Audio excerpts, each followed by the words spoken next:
اور مقامی زبانوں کے ملنے سے جو نئی زبان وجود میں آئی تھی اردو تھی، اس لیے یقیناً کہا جا سکتا ہے کہ اردو کا آغاز سب سے پہلے دکن سے ہوا ہوگا۔ یہ ہے نصیر الدین ہاشمی کا نظریہ۔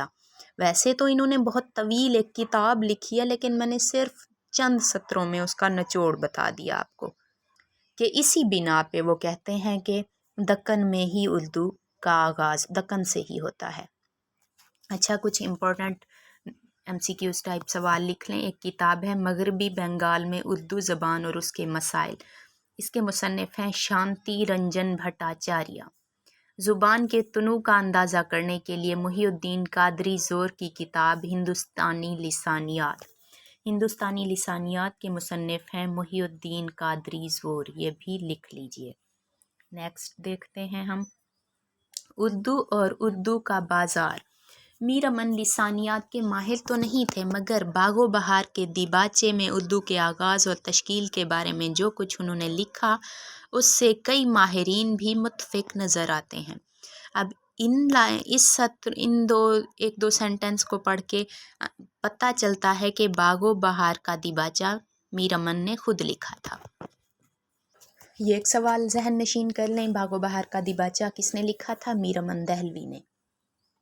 یہاں ان کے دیباچے کا اقتباس ہے۔ ایک حقیقت اردو زبان کی بزرگوں کے منہ سے یوں سنی ہے کہ دلی شہر ہندوؤں کے نزدیک چوجگی ہے، انہی کے راجا پرجا قدیم سے وہاں رہتے تھے اور اپنی اپنی بھاشا بولتے تھے، یعنی اپنی اپنی زبان بولتے تھے۔ 1000 برس سے مسلمانوں کا عمل ہوا، یعنی 1000 سال سے ہندوستان پر مسلمانوں کی حکومت تھی۔ سلطان محمود غزنوی آیا، پھر غوری، پھر لودھی اور پھر مغل بادشاہ۔ یہاں تو نہیں لکھا ہوا مغل بادشاہ، لیکن میں آپ لوگوں کو بتا دوں، سلطان محمود غزنوی کی حکومت کے بعد غوری سلطنت، پھر لودھی سلطنت، پھر مغل سلطنت۔ اس آمد و رفت کے باعث کچھ زبانوں نے ہندو مسلمانوں کی آمیزش پائی، یعنی ہندوستان کی مقامی اور سلطان محمود غزنوی اور مسلمانوں کی حکومت کے آنے سے ہندوستان میں اور مقامی زبانوں اور عربی زبان اور فارسی زبان کے اختلاط کی وجہ سے اردو وجود میں آئی۔ آخر تیمور نے، جن کے گھرانے میں اب تک نام نہاد سلطنت کا چلا آتا ہے، اس وقت جب میر امن دہلوی نے لکھی تھی باغ و بہار تب تو تیمور کا دور چل رہا تھا نا، تو اس کا ذکر ہے، ہندوستان کو لیا۔ ان کے آنے اور رہنے سے لشکر کا بازار شہر میں داخل ہوا، یعنی ان کی شاہی لشکر جو بھی حکومت آئی اس کا شاہی لشکر بھی شہر میں داخل ہوا۔ اس واسطے شہر کا بازار اردو کہلایا، جس کو ہم لاسٹ لیکچر میں یونٹ نمبر 2 کے لیکچر میں ڈیٹیل سے پڑھ چکے ہیں کہ اردو لشکری زبان تھی یا اس اردو کے معنی کیا تھے، لشکر چھاؤنی وغیرہ سب ڈیٹیل سے پڑھ چکے ہیں۔ پھر ہمایوں بادشاہ پٹھانوں کے ہاتھ سے حیران ہو کر ولایت گئے، آخر وہاں سے آن کر پسماندوں کو گوشمالی دی، کوئی مفسد باقی نہ رہا کہ فتنہ و فساد برپا کرے۔ جب اکبر بادشاہ تخت پر بیٹھے تب چاروں طرف کے ملکوں سے سب قوم قدردانی اور فیض رسانی اس خاندانی لاسانی کی سن کر حضور میں آ کر جمع ہوئے۔ اب دیکھیں، یہ کہتے ہیں کہ باغ و بہار آسان اسلوب میں لکھی تھی میر امن دہلوی نے، لیکن آج کی اردو کو دیکھا جائے تو تب یہ آسان نہیں لگتی، اور جب میں MA کرتی تھی تو مجھے یہ آسان نہیں لگتی تھی۔ اب تو مجھے بھی سمجھ آتی ہے، لیکن تب مجھے بھی سمجھنے میں تھوڑی دشواری ہوتی تھی، اور میں نے رٹے لگائے تھے ایگزامپلس کو باغ و بہار کا فنی و فکری جائزہ پیش کرنے کے لیے۔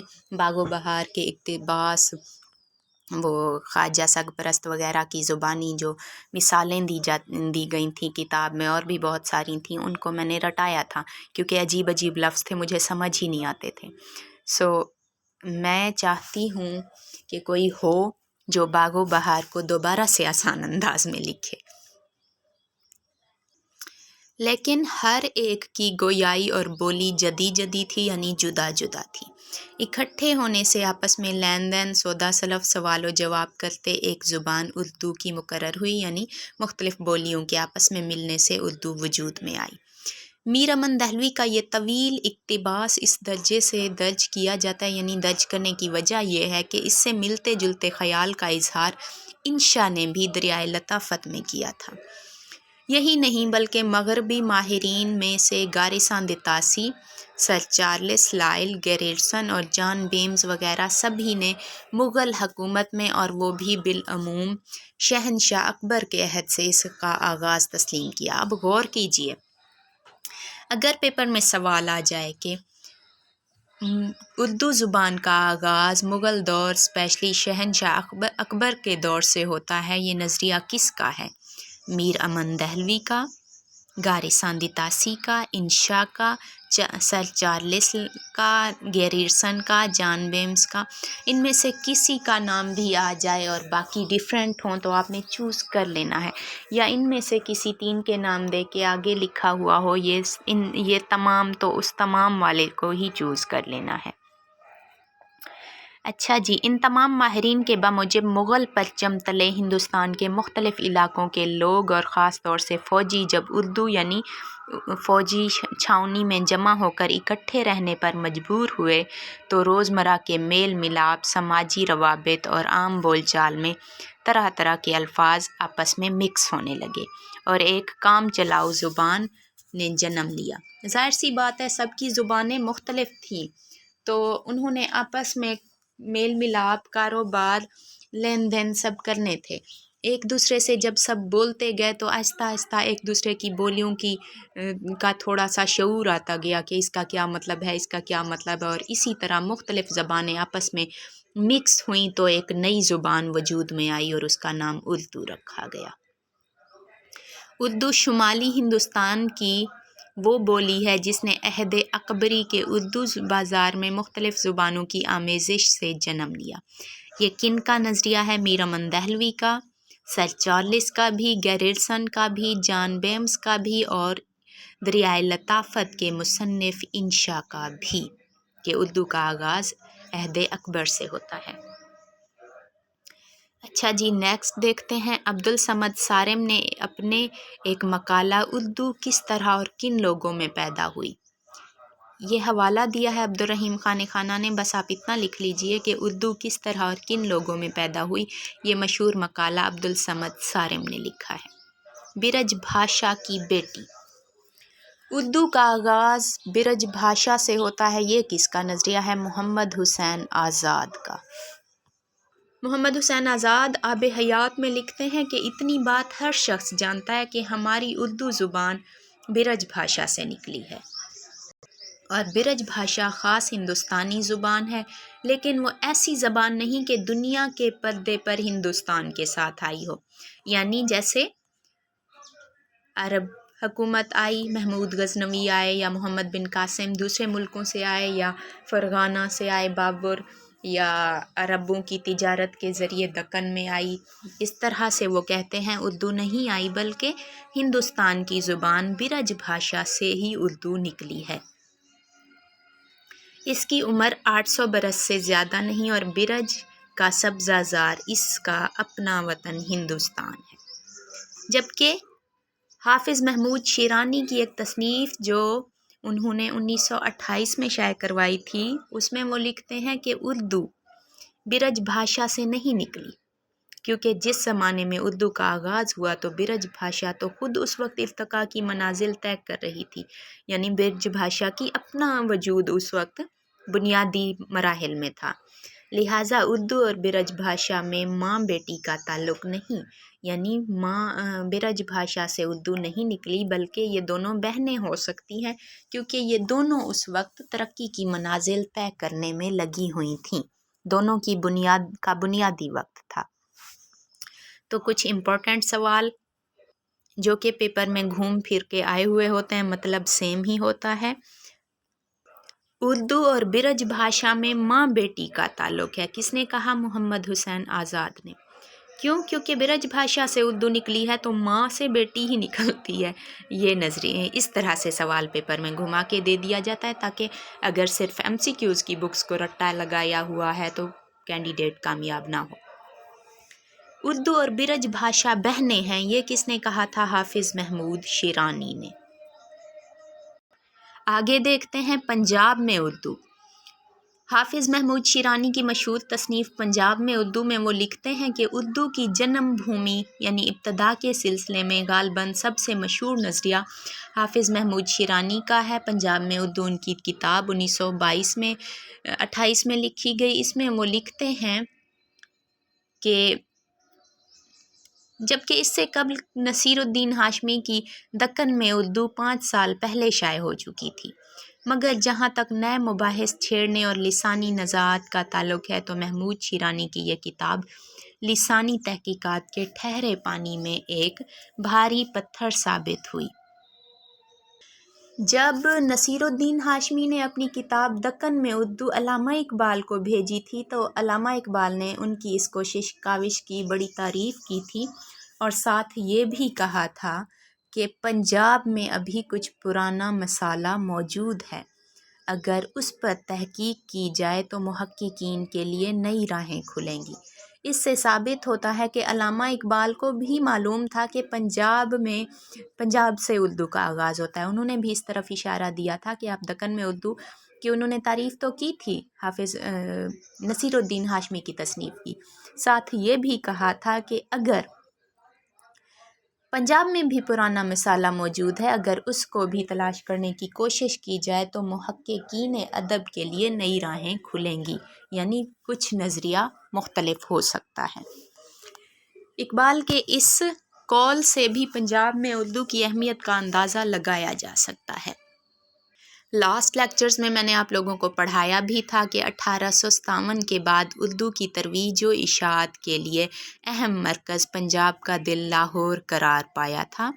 اردو ادب کا مطالعہ کرنے پر واضح ہو جاتا ہے کہ زبان کی جنم بھومی سے قطع نظر سب سے پہلے اس نے دکن میں ترقی کے مدارج طے کیے، اس کے بعد شمالی ہند میں دلی ادب کا مرکز بنتی ہے، اس کے بعد دلی کے زوال پر لکھنؤ میں، اور سب سے آخر میں جب دلی اور لکھنؤ کی حکومتیں ختم ہو گئیں تو انگریزی عملداری میں لاہور نے ادب کی آبیاری نہ کی بلکہ صحافت، ادبی جرائد اور انجمن پنجاب جیسے اداروں کی صورت میں ادب میں طرح نو کا بھی باعث بنتی ہے۔ لیکن اردو کا آغاز پنجاب سے ہوتا ہے۔ بے شک اردو کی ترقی دکن میں ہوئی، پھر دلی میں، پھر لکھنؤ میں، پھر انجمن پنجاب اور لاہور میں، لیکن اردو کا آغاز حافظ محمود شیرانی کہتے ہیں کہ پنجاب سے ہی ہوتا ہے۔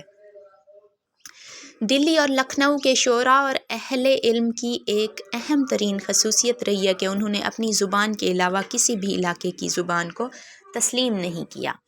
اہل زبان، دلی اور لکھنؤ والے خود کو اہل زبان کہا کرتے تھے اور اس کے بارے میں آپ لوگوں کو ڈیٹیل سے سمجھا چکی ہوں، اور جب وہ خود کو اہل زبان سمجھتے تھے وہاں وہ پنجاب کے ادب کو کہاں اہمیت میں لاتے، وہ 100 طرح کے طنز کرتے تھے، اور انہی کے جواب میں پنجاب والوں نے حلقہ نیاز مندان لاہور کو سٹارٹ کیا تھا، جس کے بارے میں ہم لاسٹ لیکچرز میں جب ہم کلید اردو پڑھ رہے تھے ڈیٹیل سے پڑھ چکے ہیں۔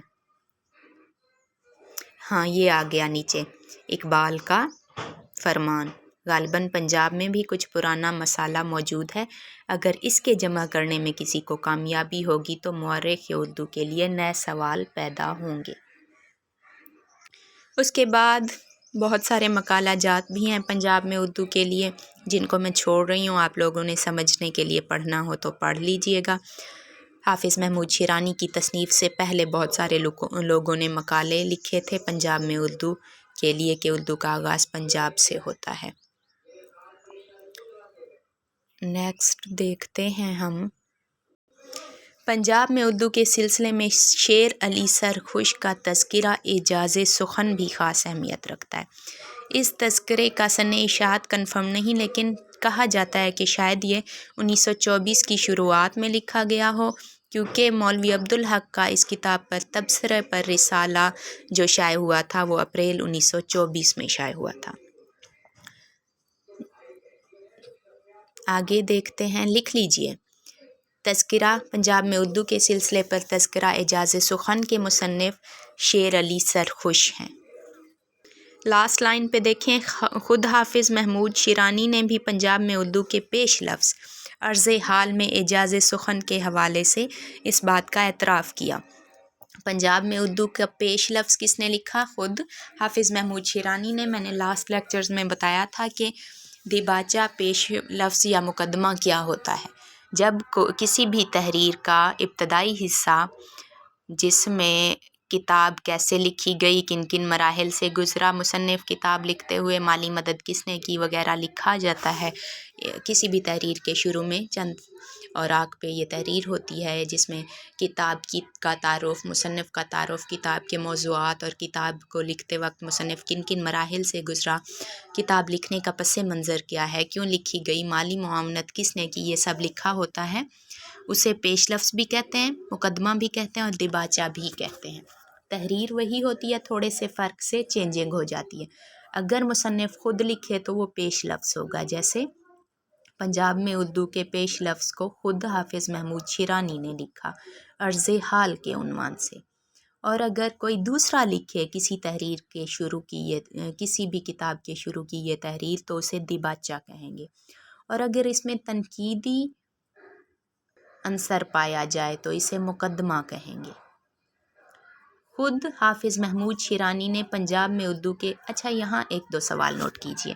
پنجاب میں اردو کا پیش لفظ کس نے لکھا؟ حافظ محمود شیرانی نے۔ کس عنوان سے؟ عرض حال کے عنوان سے۔ نوٹ کر لیجئے۔ حافظ محمود شیرانی کا استدلال یہ ہے کہ محمود غزنوی کے حملوں سے مسلمانوں کا پنجاب سے رابطہ شروع ہو جاتا ہے۔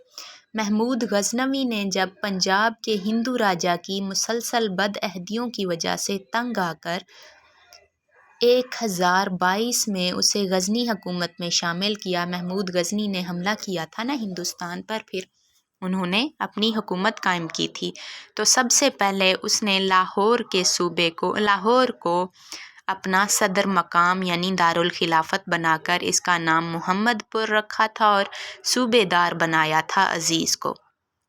تب اس دور سے مسلمانوں کی خاصی تعداد، ظاہر سی بات ہے، یہاں آ کر آباد ہوئی ہوگی۔ نئی سلطنت میں اس کا محمود غزنوی کا فوجی لشکر بھی آیا ہوگا، بہت سارے لوگ آئے ہوں گے، اور یوں پنجابی بولنے والے مقامی ہندو آبادی اور فارسی بولنے والے مسلمانوں کے، جو مسلمان باہر سے آئے تھے وہ فارسی بولتے تھے، پنجاب کے لوگ یعنی لاہور اور آس پاس کے لوگ پنجابی بولتے تھے، اور دلی اور دکن وغیرہ میں لوگ ہندی زبان بولتے تھے۔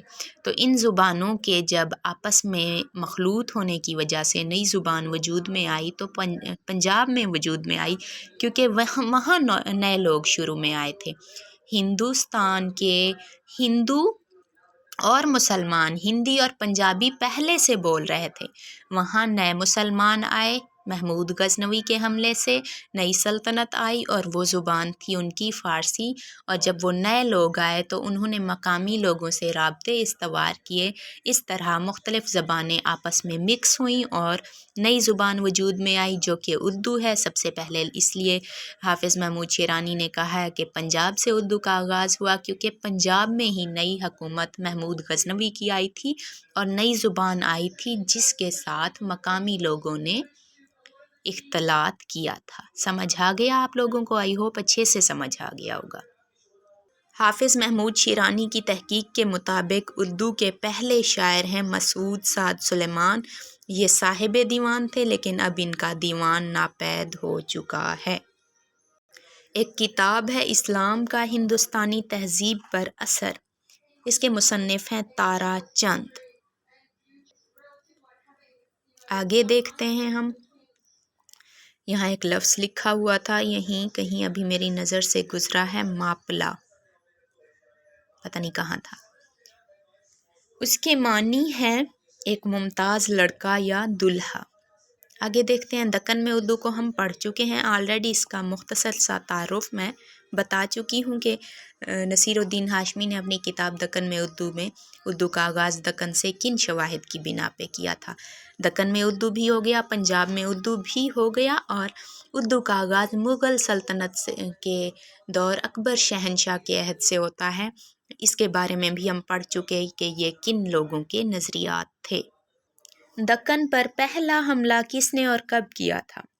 سلطان جلال الدین فیروز خلجی کے بھتیجے اور داماد علاء الدین خلجی نے 1294 میں، کل کے لیکچر میں امیر خسرو والے میں ہم نے علاء الدین خلجی کا اور جلال الدین خلجی کو ڈیٹیل سے پڑھا بھی تھا۔ ایک اور سوال لکھ لیجئے، محمد بن تغلق نے کب دلی کے بجائے دولت آباد کو دارالحکومت بنایا تھا؟ 1326 میں۔ اس کے بارے میں نے بہمنی سلطنت کا جب لیکچر شیئر کیا تھا تو اس میں ڈیٹیل سے میں نے بتایا تھا کہ محمد بن تغلق بہمنی سلطنت کا آغاز تو علاء الدین بہمنی نے کیا تھا، لیکن محمد بن تغلق دکن میں بادشاہ تھا اور اس نے پہلے دلی میں یہ بادشاہ تھا، پھر اس نے 1326 میں دولت آباد میں یعنی دکن کی ریاست میں اپنا دارالحکومت منتقل کیا، اور کچھ عرصے بعد اسے خیال آیا کہ نہیں، میرا دارالحکومت دلی میں ہی ٹھیک تھا۔